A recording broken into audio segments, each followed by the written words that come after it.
ಸ್ನೇಹಿತರೆ, ಮೀಡಿಯಾ ಮಾಸ್ಟರ್ಸ್ಗೆ ಸ್ವಾಗತ ಸುಸ್ವಾಗತ.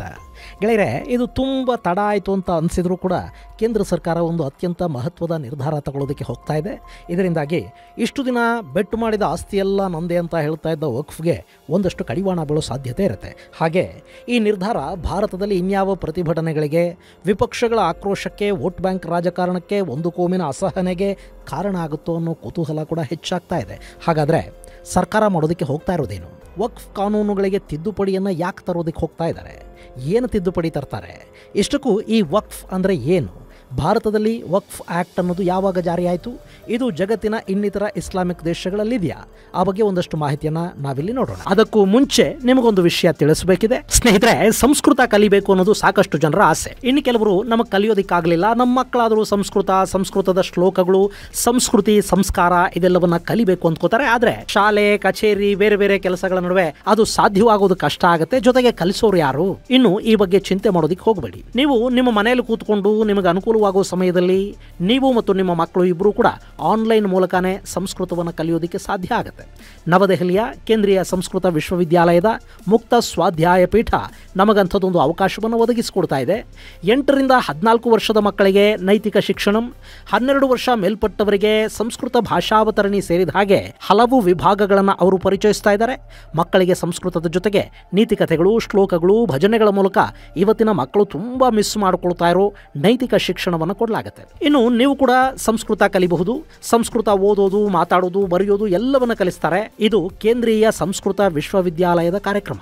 ಸಂಸ್ಕೃತ ಹಾಗೂ ಸಂಸ್ಕೃತಿಯನ್ನು ಕಲಿಯುವ ಆಸಕ್ತಿ ಇದ್ದರೆ ಹೆಚ್ಚಿನ ಮಾಹಿತಿಗಾಗಿ ಸಂಪರ್ಕಿಸಿ 9440 6979 944 978650. ವೆಬ್ಸೈಟ್ ವಿಳಾಸ msp.ac.in. ಅರ್ಜಿ ಸಲ್ಲಿಕೆಗೆ ಕೊನೆಯ ದಿನಾಂಕ ಆಗಸ್ಟ್ 7, 2024.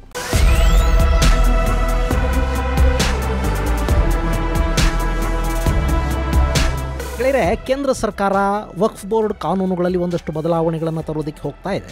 ವಕ್ಫ್ ಆ್ಯಕ್ಟಲ್ಲಿ ಸುಮಾರು 40 ತಿದ್ದುಪಡಿಗಳನ್ನು ತರೋ ಉದ್ದೇಶ ಇದ್ದು ಅದಕ್ಕೆ ಸಚಿವ ಸಂಪುಟ ಸಭೆ ಒಪ್ಪಿಗೆಯನ್ನು ಕೂಡ ಕೊಟ್ಟಿದೆ. ಬಹುಶಃ ಆ ತಿದ್ದುಪಡಿ ಮಸೂದೆ ಇವತ್ತು ಅಂದರೆ ಆಗಸ್ಟ್ 5ನೇ ತಾರೀಕು ಸದನದಲ್ಲಿ ಮಂಡನೆಯಾಗುವ ಸಾಧ್ಯತೆ ಇದೆ ಅಂತ ಹೇಳ್ತಾ ಇದ್ದಾರೆ.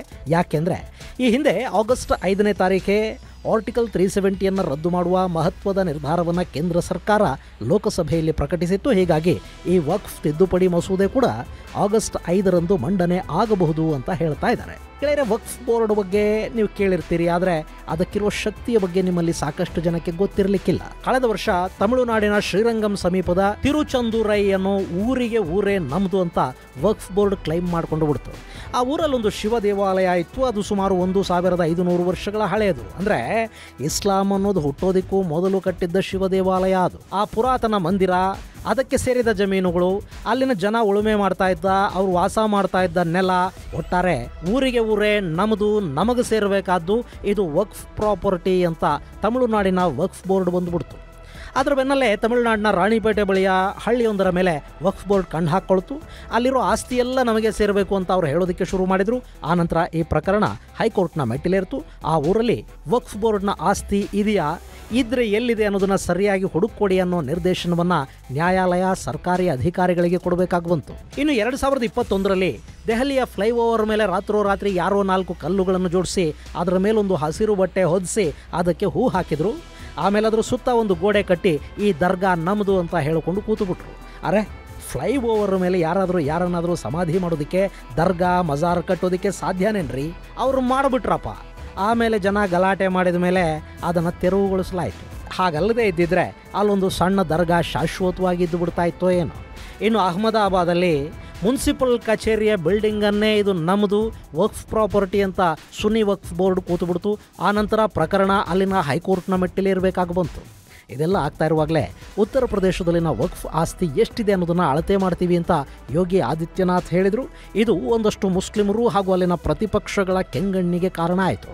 ಹೀಗೆ ವಕ್ಫ್ ಅನ್ನೋದು ಕಳೆದ ಕೆಲ ವರ್ಷಗಳಿಂದ ಸಿಕ್ಕಾಪಟ್ಟೆ ಸುದ್ದಿ ಮಾಡ್ತಾ ಇದೆ. ಇಲ್ಲಿ ಯಾವ ಜಮೀನಿಗೆ ಬೇಕಾದರೂ, ಯಾವ ರಸ್ತೆ, ಫ್ಲೈಓವರ್ಗೆ ಬೇಕಾದರೂ ವಕ್ಫ್ ಬಂದು ಇದು ನಮ್ಮದು ಅಂತ ಹೇಗೆ ಹೇಳೋದಕ್ಕೆ ಸಾಧ್ಯ ಆಗುತ್ತೆ ಅನ್ನೋದು ನಿಮಗೆ ಅರ್ಥ ಆಗಬೇಕು ಅಂದರೆ ವಕ್ಫ್ ಬಗ್ಗೆ ನೀವು ತಿಳ್ಕೋಬೇಕು.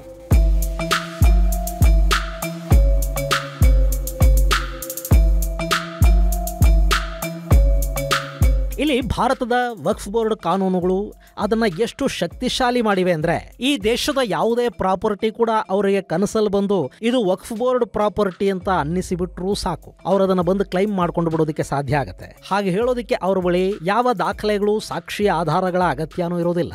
ಅಕಸ್ಮಾತ್ ನೀವು ಆ ಆಸ್ತಿಯ ಮಾಲೀಕರಾಗಿದ್ರೆ ಅದು ನಮ್ದು ಅಂತ ವಕ್ಫ್ ಏನಾದ್ರೂ ಬಂದು ನಿಮ್ಮ ಆಸ್ತಿಲಿ ಕೂತ್ಕೊಂಡ್ರೆ ಅದು ವಕ್ಫದಲ್ಲ ಸ್ವಾಮಿ, ನಮಗ ಸೇರಿದ್ದು, ನಮ್ಮ ಪಿತ್ರಾರ್ಜಿತ, ನಮ್ಮ ತಾತಾನೋ ಅವರ ತಾತಾನೋ ಗಳಿಸ್ಕೊಂಡಿದ್ದು ಅನ್ನೋದನ್ನ ಸಾಬೀತು ಮಾಡಬೇಕಾದ ಹೊಣೆಗಾರಿಕೆ ನಿಮ್ಮ ಹೆಗಲ ಮೇಲೆ ಬಿದ್ದು ಬಿಡುತ್ತೆ. ಅದು ಕೂಡ ಕೋರ್ಟಲ್ಲ, ಮೊದಲು ನೀವು ವಕ್ಫ್ ಬೋರ್ಡ್ನ ಟ್ರಿಬ್ಯುನಲ್ ಮುಂದೆ ನಿಮ್ಮ ಅಹವಾಲನ್ನು ಸಲ್ಲಿಸಬೇಕು. ಅಂದರೆ ಯಾರು ನಿಮ್ಮ ಆಸ್ತಿಯನ್ನು ಕಿತ್ಕೋತಾರೋ ಅವ್ರ ಮುಂದೆನೇ ನಿಂತು ಇದು ನಿಮ್ಮದಲ್ಲ ಮಹಾಪ್ರಭು, ನಮ್ಮದು ಅಂತ ಭಿಕ್ಷೆ ಬಿಡಬೇಕು. ಅವರು ದಯೆ ದಾಕ್ಷಿಣ್ಯ ಏನಾದರೂ ತೋರಿಸಿ ಅದನ್ನು ನಿಮಗೆ ವಾಪಸ್ ಕೊಟ್ಟರೆ ಉಂಟು, ಇಲ್ಲ ಅಂದರೆ ನೀವು ಸೀದಾ ಹೈಕೋರ್ಟ್ಗೆ ಹೋಗಬೇಕು. ಆಮೇಲಿನದ್ದು ನಿಮ್ಮ ಶಕ್ತಿ, ನಿಮ್ಮ ಸಾಮರ್ಥ್ಯ. ಇಲ್ಲಿ ವಕ್ಫ್ ಆಕ್ಟ್ನ ಸೆಕ್ಷನ್ 3 ಯಾರ ಆಸ್ತಿಯನ್ನು ಬೇಕಾದರೂ ನಮ್ಮದು ಅಂತ ಹೇಳುವ ವಿಶೇಷ ಅಧಿಕಾರವನ್ನು ವಕ್ಫ್ ಬೋರ್ಡ್ಗೆ ಕಲ್ಪಿಸಿಕೊಡ್ತಾ ಇದೆ. ಗೆಳೆಯರೆ, ಭಾರತದಲ್ಲಿ ಈ ವಕ್ಫ್ ಅನ್ನೋದು ಆರಂಭ ಆಗಿದ್ದು ದೆಹಲಿ ಸುಲ್ತಾನರ ಕಾಲದಲ್ಲಾದರೆ ವಕ್ಫ್ ಬೋರ್ಡ್ ಅನ್ನೋದು ಆರಂಭ ಆಗಿದ್ದು ನೆಹರು ಸಾಹೇಬರ ಕಾಲದಲ್ಲಿ. ಅವತ್ತಿಗೆ ಅಂದರೆ ಭಾರತದ ಮೇಲೆ ಸುಲ್ತಾನ್ ಮೊಹಮ್ಮದ್ ಘೋರಿ ತನ್ನ ಹಿಡಿತವನ್ನು ಹೊಂದಿದ್ದ ಕಾಲದಲ್ಲಿ ಅವನು ಪೃಥ್ವಿರಾಜ್ ಚೌಹಾಣ್ನನ್ನು ಸೋಲಿಸಿದ ನಂತರ ಮುಲ್ತಾನ್ನಲ್ಲಿನ ಜಾಮಾ ಮಸೀದಿಗೆ 2 ಹಳ್ಳಿಗಳನ್ನು ಹಸ್ತಾಂತರಿಸ್ತಾನೆ. ಅದು ಭಾರತದಲ್ಲಿ ದಾಖಲಾದ ಮೊದಲ ವಕ್ಫ್ ಅಂತ ಅನ್ನಿಸ್ಕೊಳ್ಳುತ್ತೆ. ವಕ್ಫ್ ಅಂದರೆ ಬೇರೆ ಏನೂ ಅಲ್ಲ, ದೇವರ ಹೆಸರಲ್ಲಿ ಚಾರಿಟಿಗಾಗಿ ದಾನ ಮಾಡಿದ ಆಸ್ತಿ ಅಂತ. ಅದು ಒಂದ್ಸರಿ ದೇವ್ರಿಗೆ ಸೇರಿಬಿಟ್ರೆ ಅದು ಈ ಭೂಮಿ ಇರೋವರೆಗೆ ದೇವರಿಗೇ ಸೇರಬೇಕು ಅಂತ ಅವ್ರು ಹೇಳ್ತಾರೆ. ಹೀಗೆ ದೆಹಲಿ ಸುಲ್ತಾನರ ಕಾಲದಲ್ಲಿ ವಕ್ಫ್ಗೆ ಮೊದಲ ಆಸ್ತಿ ಸಿಕ್ತು. ಆನಂತರ ಮೊಘಲರು ಸೇರಿದ ಹಾಗೆ ಎಲ್ಲರ ಕಾಲದಲ್ಲೂ ಇಂಥ ಆಸ್ತಿಗಳನ್ನು ಮಸೀದಿಗಳಿಗೆ, ದರ್ಗಾಗಳಿಗೆ ಕೊಡೋದು ಹೆಚ್ಚಾಗ್ತಾ ಹೋಯಿತು. ಅವರದ್ದೇ ಅಧಿಕಾರ ಆಯಿತು ನೋಡಿ. ಹಿಂದೂ ಮಂದಿರಗಳನ್ನು ಕೆಡವಿದ್ರು, ಅಲ್ಲಿ ಮಸೀದಿ ಕಟ್ಟಿದ್ರು, ಮಂದಿರದ ಆಸ್ತಿಯನ್ನು, ಈ ದೇಶದ ಮೂಲ ನಿವಾಸಿಗಳ ನೆಲವನ್ನು ವಕ್ಫ್ ಅಂತ ಮಾಡ್ತಾ ಹೋದರು. ಮುಂದೆ 19ನೇ ಶತಮಾನದಲ್ಲಿ ಭಾರತದಲ್ಲಿ ಬ್ರಿಟಿಷ್ ಆಡಳಿತ ಬಂತು.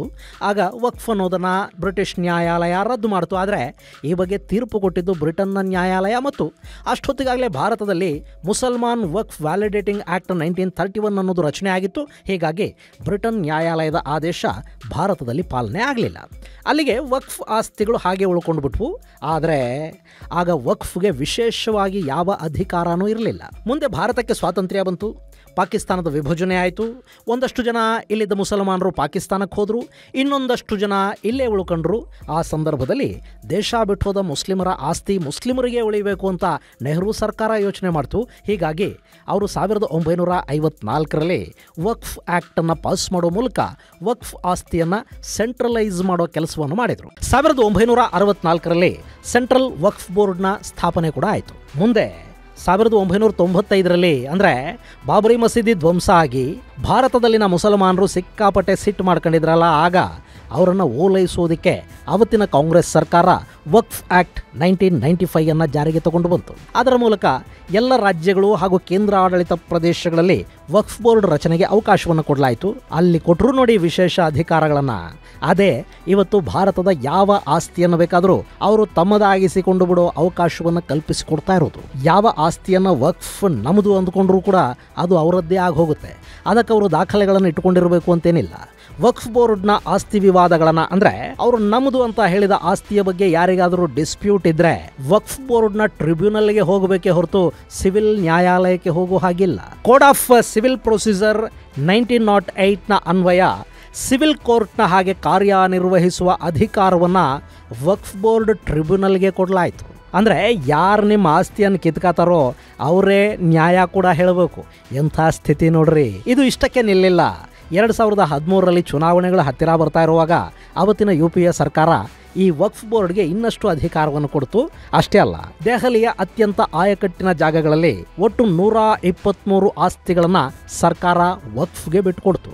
ಬರೀ ಒಂದು ಸಮುದಾಯದ ಓಲೈಕೆಗೆ ಈ ಸರ್ಕಾರಗಳು ಅದು ಎಷ್ಟು ಕೆಳಕ್ಕಿಳಿಬಹುದು ನೋಡಿ. ಹೀಗೆ ಭಾರತದಲ್ಲಿ ವಕ್ಫ್ ಬೋರ್ಡ್ಗೆ ವಿಶೇಷ ಅಧಿಕಾರಗಳು ಕೊಡಲ್ಪಟ್ಟು ಎಲ್ಲ ರಾಜ್ಯಗಳಲ್ಲೂ ಬೋರ್ಡುಗಳು ಹುಟ್ಟಿದ ಮೇಲೆ ಅವರು ಆಸ್ತಿಗಳನ್ನು ಹುಡುಕೋದಿಕ್ಕೆ ಶುರು ಮಾಡಿದರು. ಯಾರೋ ಶತಮಾನಗಳ ಹಿಂದೆ ಸುಲ್ತಾನರು ಕೊಟ್ಟಿದ್ದ ಆಸ್ತಿಗಳನ್ನು ಹಿಡ್ಕೊಂಡು ಬಂದು ಇದು ನಮಗೆ ಸೇರಬೇಕು ಅಂತ ಹೊರಟರು.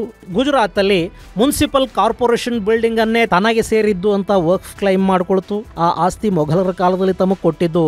ಆದ್ರೆ ಆ ನಂತರದಲ್ಲಿ ಬ್ರಿಟಿಷರು ಆ ಆಸ್ತಿಯನ್ನು ಬಲವಂತವಾಗಿ ತಮ್ಮ ಹಿಡಿತಕ್ಕೆ ತಗೊಂಡಿದ್ರು. ಆಮೇಲೆ ಭಾರತ ಸರ್ಕಾರ ಆ ಆಸ್ತಿಯ ಹಕ್ಕುಗಳನ್ನು ತನ್ನ ಹೆಸರಿಗೇನು ಬರೆಸ್ಕೊಳ್ಳಿಲ್ಲ. ಹೀಗಾಗಿ ಈ ಆಸ್ತಿ ನಮ್ಮ ಹೆಸರಲ್ಲೇ ಇರೋದ್ರಿಂದ ಅದು ವಕ್ಫ್ ಆಸ್ತಿ ಅಂತ ಬೋರ್ಡ್ ವಾದ ಮಾಡ್ತು. ಆ ನಂತರ ಗುಜರಾತ್ ಹೈಕೋರ್ಟ್ ಅಲ್ಲಿ ಕೇಸ್ ದಾಖಲಿಸಿದ ಗುಜರಾತ್ ವಕ್ಫ್ ಬೋರ್ಡ್ ದ್ವಾರಕೆಯ ಬೆಟ್ ದ್ವಾರಕಾ ದ್ವೀಪನೇ ತಮಗೆ ಸೇರಬೇಕು ಅಂತ ಹೇಳ್ಬಿಡ್ತು. ಈ ಅರ್ಜಿಯನ್ನು ನೋಡಿದ ನ್ಯಾಯಾಲಯ ಕೇಸನ್ನ ದಾಖಲು ಮಾಡ್ಕೊಳ್ಳೋದಕ್ಕೆ ಸಾಧ್ಯನೇನ್ರಿ ಅಂತ ಕೇಳ್ತು. ಕೃಷ್ಣನ ಜಾಗ ಅದು ಹೇಗೆ ವಕ್ಫ್ ಬೋರ್ಡ್ನ ಆಸ್ತಿ ಆಗತ್ತೆ ಅನ್ನೋದನ್ನ ವಕ್ಫ್ ಅರ್ಥ ಮಾಡ್ಕೋಬೇಕು ಅಂತ ನ್ಯಾಯಾಲಯ ಹೇಳ್ತು. ಆ ನಂತರ ಕೂಡ ಗುಜರಾತ್ನ ಸಾಕಷ್ಟು ಪ್ರದೇಶಗಳು ತಮಗೆ ಸೇರಿದ್ದು ಅಂತ ಗುಜರಾತ್ ವಕ್ಫ್ ಬೋರ್ಡ್ ಹೇಳ್ತಲೇ ಬಂತು. ಗೆಳೆಯರೆ, ಭಾರತದಲ್ಲಿ ವಕ್ಫ್ ಆಸ್ತಿ ಅನ್ನೋದು ಎಷ್ಟಿದೆ ಅಂದ್ರೆ ಭಾರತದ ರಕ್ಷಣಾ ಇಲಾಖೆ ಹಾಗೂ ರೈಲ್ವೆ ಇಲಾಖೆಯ ನಂತರ ಅತಿ ಹೆಚ್ಚು ಆಸ್ತಿಯನ್ನು ಹೊಂದಿರುವುದು ವಕ್ಫ್ ಬೋರ್ಡ್. ಈಗ ವಕ್ಫ್ ಬೋರ್ಡ್ ಹಿಡಿತದಲ್ಲಿ ಸುಮಾರು 8.7 ಲಕ್ಷ ಆಸ್ತಿಗಳಿವೆ. ಅದರ ಒಟ್ಟು ವಿಸ್ತೀರ್ಣ 9.6 ಲಕ್ಷ ಎಕರೆಗಳು ಅಂತ ಟೈಮ್ಸ್ ಆಫ್ ಇಂಡಿಯಾ ವರದಿ ಮಾಡಿದೆ. ಹೋಗ್ಲಿ, ಇಲ್ಲಿರೋ ಆಸ್ತಿ ಪಾಸ್ತಿಗಳು ಆ ಸಮಾಜದ ಕೆಲಸಕ್ಕಾದ್ರೂ ಬಳಕೆ ಆಗ್ತಾ ಇವ್ಯಾ ಅಂದ್ರೆ ಮುಸ್ಲಿಂ ಸಮುದಾಯದ ಬಡವರಿಗಾಗಿ ಈ ಆಸ್ತಿಯನ್ನ ಬಳಸ್ತಾ ಇದ್ದಾರ? ಆ ಆಸ್ತಿ ಪಾಸ್ತಿಗಳಲ್ಲಿ ಬಡ ಮುಸ್ಲಿಮರಿಗೆ, ನಿರ್ಗತಿಕರಿಗೆ ಮನೆಗಳನ್ನ ಕಟ್ಟಿಕೊಡ್ತಾ ಇದ್ದಾರ? ವಕ್ಫ್ ಬೋರ್ಡ್ ಆಸ್ತಿಗಳಿಂದ ಬರೋ ಆದಾಯದಿಂದ ಶಾಲೆ ಕಾಲೇಜುಗಳನ್ನು ನಡೆಸಿ ಆ ಸಮುದಾಯದ ಮಕ್ಕಳನ್ನ ಎಜುಕೇಟ್ ಮಾಡೋ ಕೆಲಸ ಆಗಲಿ, ಅವರಿಗೆ ವೃತ್ತಿ ಶಿಕ್ಷಣದ ತರಬೇತಿಯನ್ನು ಕೊಡೋ ಕೆಲಸ ಆಗಲಿ, ಅಂದ್ರೆ ಸಮುದಾಯವನ್ನ ಉದ್ಧಾರ ಮಾಡೋ ಕೆಲಸ ಏನಾದ್ರೂ ಅಲ್ಲಿ ನಡೀತಾ ಇದೆಯಾ ಅಂದ್ರೆ ವಕ್ಫ್ ಆಸ್ತಿ ಕಬಳಿಕೆಯದ್ದು ಇನ್ನೊಂದು ದೊಡ್ಡ ಕಥೆ ಆಗತ್ತೆ. ನೀವು ಯಾವ ರಾಜ್ಯಕ್ಕೆ ಬೇಕಾದ್ರೂ ಹೋಗಿ, ಅಲ್ಲಿ ಸಾಮಾನ್ಯರ ಆಸ್ತಿಯನ್ನ ವಕ್ಫ್ ನಂದು ಅಂತ ಹೇಳ್ಕೊಂಡು ಅದನ್ನು ಕಿತ್ಕೊಳ್ಳೋ ಪ್ರಯತ್ನವನ್ನು ಮಾಡ್ತಾ ಇದ್ರೆ, ಮತ್ತೊಂದು ಕಡೆ ವಕ್ಫ್ ಆಸ್ತಿಯನ್ನ ಆ ಸಮುದಾಯದ ಪ್ರಭಾವಿಗಳು ಕಿತ್ಕೊಂಡು ಹೋಗ್ತಾ ಇರ್ತಾರೆ. ಬೆಂಗಳೂರಲ್ಲಿ ಕೂಡ ವಕ್ಫ್ ಆಸ್ತಿ ಕಬಳಿಕೆಯ ವಿವಾದಗಳು ಸಾಕಷ್ಟಿವೆ. ಈ ಆಸ್ತಿ ಯಾವುದು ಕೂಡ ಬಡ ಮುಸ್ಲಿಮರ ಉದ್ಧಾರಕ್ಕೆ ಬಳಕೆ ಆಗತ್ತೆ ಅಂತೇನಿಲ್ಲ.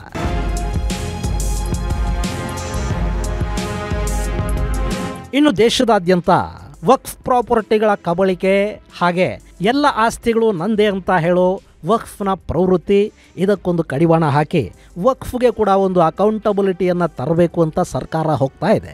ಅದಕ್ಕಾಗಿ ಒಂದಿಷ್ಟು ತಿದ್ದುಪಡಿಗಳನ್ನು ತರೋ ಪ್ರಯತ್ನಗಳಾಗ್ತಾ ಇವೆ. 2013ಕ್ಕೂ ಹಿಂದೆ ತರಲಾದ ಕಾನೂನುಗಳಲ್ಲಿ ಹಾಗೂ 1954ರ ವಕ್ಫ್ ಆಕ್ಟ್ ಅಲ್ಲಿ ಸರ್ಕಾರ ಒಂದಷ್ಟು ಬದಲಾವಣೆಗಳನ್ನು ತರಬಯಸ್ತಾ ಇದೆ. ಅದರಲ್ಲೂ ಪ್ರಮುಖವಾಗಿ ಸೆಕ್ಷನ್ 9 ಮತ್ತು 14ಕ್ಕೆ ತಿದ್ದುಪಡಿ ತರುವ ಮೂಲಕ ವಕ್ಫ್ ಬೋರ್ಡ್ಗಳಲ್ಲಿ ಮುಸ್ಲಿಂ ಮಹಿಳೆಯರಿಗೆ ಪ್ರಾತಿನಿಧ್ಯವನ್ನು ಕಲ್ಪಿಸಿಕೊಡುವ ಉದ್ದೇಶ ಇದೆ. ಜೊತೆಗೆ ವಕ್ಫ್ ಆಕ್ಟ್ 3ಕ್ಕೆ ತಿದ್ದುಪಡಿ ತರಲಾಗುತ್ತೆ. ಆ ಮೂಲಕ ಯಾವುದೇ ಆಸ್ತಿ ಇನ್ನೊಂದು ಅಂತ ಇನ್ನು ಮುಂದವರಿಗೆ ಬರೀ ಅನ್ಸಿದ್ರೆ ಸಾಕಾಗುವುದಿಲ್ಲ, ಅದಕ್ಕೆ ಬೇಕಾದ ದಾಖಲೆಗಳನ್ನು ಕೂಡ ಅವರು ಹೊಂದಿರಬೇಕಾಗತ್ತೆ. ಈ ರೀತಿಯ ವಿವಾದಗಳು ಬಂದ ಕೂಡಲೇ ಆಸ್ತಿಯನ್ನು ಹಾಕೊಂಡು ಬಿಡೋದಕ್ಕೂ ಸಾಧ್ಯ ಆಗೋದಿಲ್ಲ. ಸಂಬಂಧಪಟ್ಟ ಅಧಿಕಾರಿಗಳು ದಾಖಲೆಗಳನ್ನು ಪರಿಶೀಲನೆ ಮಾಡಬೇಕಾಗುತ್ತೆ. ಅಂದ್ರೆ ಆಸ್ತಿ ದಾಖಲೆಗಳಿಲ್ಲದೆ ಕನಸಲ್ಲಿ ಬಂದ ಆಸ್ತಿಗಳೆಲ್ಲ ಇನ್ನು ಮುಂದೆ ನಮ್ಮದೇ ಅಂತ ಕ್ಲೈಮ್ ಮಾಡ್ಕೊಳ್ಳೋದಕ್ಕೆ ವಕ್ಫ್ ಬೋರ್ಡ್ಗೆ ಸಾಧ್ಯ ಆಗದ ಹಾಗೆ ತಿದ್ದುಪಡಿಯನ್ನು ತರೋ ಉದ್ದೇಶ ಈ ಮಸೂದೆಯಲ್ಲಿದೆ. ಹಾಗೆ ವಕ್ಫ್ ಬೋರ್ಡ್ ವಿವಾದಗಳನ್ನು ಬಗೆಹರಿಸೋದಕ್ಕಿರೋ ಟ್ರಿಬ್ಯುನಲ್ನ ಬದಲಿಗೆ ಆ ಅಧಿಕಾರವನ್ನ ಅಂದ್ರೆ ವಕ್ಫ್ ಪ್ರಾಪರ್ಟಿ ಡಿಸ್ಪ್ಯೂಟ್ ಅನ್ನ ವಿಚಾರಣೆ ಮಾಡುವ ಅಧಿಕಾರವನ್ನ ಜಿಲ್ಲಾಧಿಕಾರಿಗಳಿಗೆ ಕೊಡಲಾಗುತ್ತೆ. ಅಲ್ಲಿ ಆ ಪ್ರಕರಣ ಬಗೆಹರಿಲಿಲ್ಲ ಅಂದ್ರೆ ಮುಂದೆ ಅದು ಹೈಕೋರ್ಟ್ನ ಮೆಟ್ಟಿಲಿರೋದಕ್ಕೆ ಸಾಧ್ಯ ಆಗುತ್ತೆ. ಗೆಳೆಯರೆ, ಇದು ನಮ್ಮಲ್ಲಿ ಯಾವತ್ತೂ ಆಗಬೇಕಾಗಿತ್ತು. ಯಾಕೆಂದ್ರೆ ಈ ರೀತಿಯ ಭಯಾನಕ ಕಾನೂನು ಇರೋದು ಭಾರತದಲ್ಲಿ ಮಾತ್ರ. ನಿಮಗೆ ಗೊತ್ತಿರಲಿ, ಇಸ್ಲಾಮಿಕ್ ದೇಶಗಳು ಅಂತ ಕರೆಸಿಕೊಳ್ಳುವ ಪಾಕಿಸ್ತಾನದಲ್ಲಾಗ್ಲಿ, ಅರಬ್ ದೇಶಗಳಲ್ಲಾಗ್ಲಿ, ಒಮನ್, ಸೌದಿ, UAEಗಳಲ್ಲಿ ಕಡೆಗೆ ಆಧುನಿಕ ಖಲೀಫಾ ಆಗೋದಕ್ಕೆ ಹೊರಟ ಟರ್ಕಿಯಲ್ಲಿ ಕೂಡ ಈ ವಕ್ಫ್ ಅನ್ನೋದಿಲ್ಲ. ಆದರೆ ಅದು ಭಾರತದಲ್ಲಿದೆ. ಯಾವ ಆಸ್ತಿಯನ್ನು ಬೇಕಾದರೂ ಕಿತ್ತುಕೊಳ್ಳುವಷ್ಟು ಶಕ್ತಿಶಾಲಿಯಾಗಿದೆ. ಭಾರತಕ್ಕಿದು ಬೇಕಾ? ಇನ್ನು ಈ ಬಿಲ್ ಮಂಡನೆ ಮಾಡೋದಕ್ಕೆ ಹೋಗ್ತಾ ಇರೋ ಬಿಜೆಪಿಗೆ ಈ ಬಾರಿ ಸದನದಲ್ಲಿ ಸಂಪೂರ್ಣ ಬಹುಮತ ಇಲ್ಲ. ಅವರು ಮಿತ್ರ ಪಕ್ಷಗಳ ದಯೆ ದಾಕ್ಷಿಣ್ಯದ ಮೇಲೆ ಸರ್ಕಾರ ನಡೆಸ್ತಾ ಇದ್ದಾರೆ ಅಂತ ಪ್ರತಿಪಕ್ಷಗಳು ಹೇಳ್ತಾ ಇರತ್ವೆ. ಅಂಥ ಸಂದರ್ಭದಲ್ಲಿ ಕೂಡ ವಕ್ಫ್ ಕಾಯ್ದೆಗೆ ಕೈ ಹಾಕೋ ಮೂಲಕ ಕೇಂದ್ರ ಸರ್ಕಾರ ತನ್ನ ಶಕ್ತಿ ಪ್ರದರ್ಶನಕ್ಕೆ ನಾವು ಯಾರ ಕೈಗೊಂಬೆಗಳು ಅಲ್ಲ, ನಮಗೆ ಬೇಕಾಗಿದ್ದನ್ನು ನಾವು ಮಾಡ್ತೀವಿ ಅಂತ ತೋರಿಸ್ಕೊಳ್ಳೋದಕ್ಕೆ ಹೋಗ್ತಾ ಇದೆಯಾ, ಅಥವಾ ಇಂಥದ್ದೊಂದು ಮಸೂದೆಯನ್ನ ಮಂಡಿಸುವ ಉದ್ದೇಶ ನಮಗಿದೆ, ಆದರೆ ನಮಗೆ ಬಹುಮತ ಇಲ್ಲ, ಏನು ಮಾಡೋದು ಅನ್ನೋ ಥರದ ವಿಕ್ಟಿಮ್ ಕಾರ್ಡನ್ನು ಪ್ಲೇ ಮಾಡೋ ಪ್ರಯತ್ನವನ್ನೇನಾದರೂ ಮಾಡ್ತಾ ಇದೆಯಾ ಗೊತ್ತಿಲ್ಲ. ಹಾಗೆ ಮುಂಬರುವ ವಿಧಾನಸಭಾ ಚುನಾವಣೆಗಳನ್ನು ಕೂಡ ಅವರೀಗ ಗಮನದಲ್ಲಿಟ್ಟುಕೊಂಡಂತಿದೆ. ಹೀಗಾಗಿ ಒಂದು ಗಟ್ಟಿ ನಿರ್ಧಾರ ಕೈಗೊಳ್ಳುವ ಪ್ರಯತ್ನವನ್ನಂತೂ ಮಾಡ್ತಾ ಇದ್ದಾರೆ. ಆದರೆ ಇದಕ್ಕಿನ್ನೂ ಯಾವ್ಯಾವ ಬಣ್ಣ ಬಳಿಯೋ ಕೆಲಸ ಆಗತ್ತೆ. ಇದೇ ಕಾರಣಕ್ಕೆ ಏನೆಲ್ಲ ಪ್ರತಿಭಟನೆಗಳು, ರಾಜಕೀಯ ಡ್ರಾಮಾಗಳನ್ನು ನೋಡಬೇಕಾಗಿ ಬರುತ್ತೋ ಗೊತ್ತಿಲ್ಲ. ಇದು ಗೆಳೆಯರೆ, ಭಾರತ ಸರ್ಕಾರ ವಕ್ಫ್ ಆಕ್ಟ್ಗೆ ಬದಲಾವಣೆಗಳನ್ನು ತರುವುದಕ್ಕೆ ಹೋಗ್ತಾ ಇರೋದರ ಕುರಿತಾದ ಒಂದಷ್ಟು ಮಾಹಿತಿ. ಮುಂದಿನ ಸಂಚಿಕೆಯಲ್ಲಿ ಮತ್ತಷ್ಟು ವಿಶೇಷಗಳ ಜೊತೆ ಮತ್ತೆ ಭೇಟಿಯಾಗೋಣ. ಅಲ್ಲಿವರೆಗೆ ಜೈ ಹಿಂದ್, ಜೈ ಕರ್ನಾಟಕ.